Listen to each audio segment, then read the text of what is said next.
Go with him. He's your number one quarterback. Supposed to be. What do you all think? 928-9370. Falsey, hit the phones if you would. Will do. Let's go to Dave first. Hi, Dave. Hey, thanks for taking my call. Hey, thank you.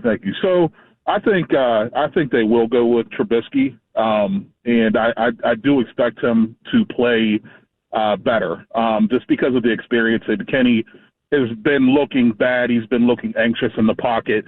So I do expect him. He has been missing some receivers, but my thing is this is a mess because the problem is, and I'm going back to beating a dead horse, is that now you didn't really get a chance to assess Kenny, and now you're probably going to have Trubisky come in, is what I'm expecting, and playing better. And so then what do? I would keep Trubisky in because I do feel like we have offensive weapons, but this is why they should have got rid of Matt Canada last year, because you're wasting more time, and this just creates more of a mess to figure out what you have in Kenny Pickett, which is a bigger problem. And that's the thing that gets me about this whole situation. But I do expect Trubisky to come in. I do expect him to play better, and I do think they're going to have a problem on their hands because I think he might play a lot better because the thing with Kenny Pickett and Matt Canada is not an offensive coordinator that even understands offense enough to help out a young Kenny Pickett.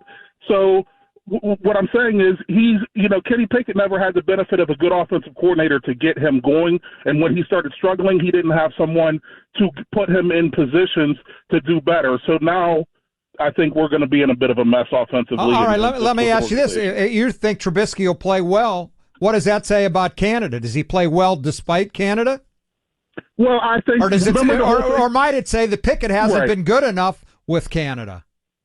Well, I think, remember when everyone was saying, okay, maybe Kenny's going to be, maybe this offense, I should say, is going to be good enough with offensive weapons in spite of Canada's terrible play calling and just lack of offensive knowledge. I think that's what you're going to see. I think you're going to see that we have the weapons because I look at it like this.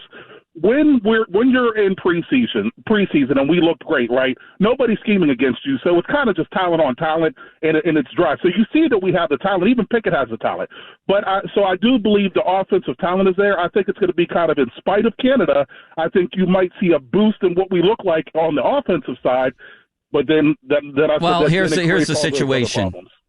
Here's the situation. We appreciate the call. Thank you for the call. We should have a final verdict here on Matt Canada. He stinks, right?